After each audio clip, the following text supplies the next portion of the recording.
Well, the Religious Freedom Restoration Act was one of the main topics discussed at a town hall meeting in Bern this morning. State Representative Matt Lehman hosted it. News Channel 15's Sara Wagner talked to the lawmaker about several issues, and she has more from Studio 15. Representative Lehman says he planned today's meeting long before this week's events played out at the State House.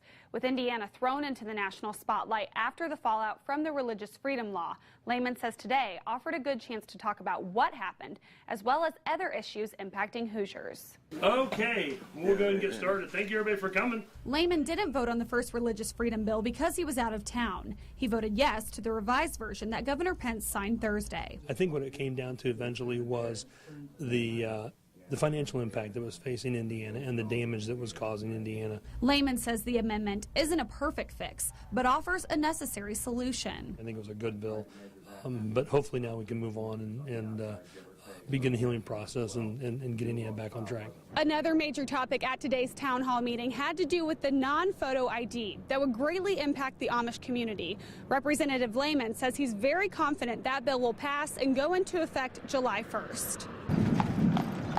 The law would allow religious exemptions to Indiana's photo requirement on state IDs. I think the Amish community is going to be happy with the result.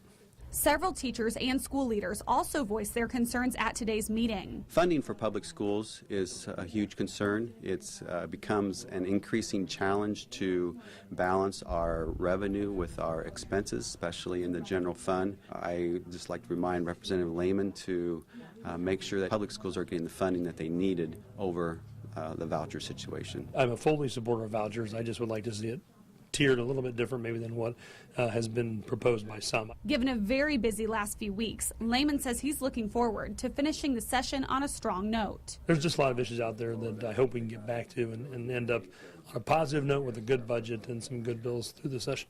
It will be a tight deadline to get any other bills heard and passed this year. The last day bills can be read is April 15th, and the last day for session for both the House and Senate is April 29th.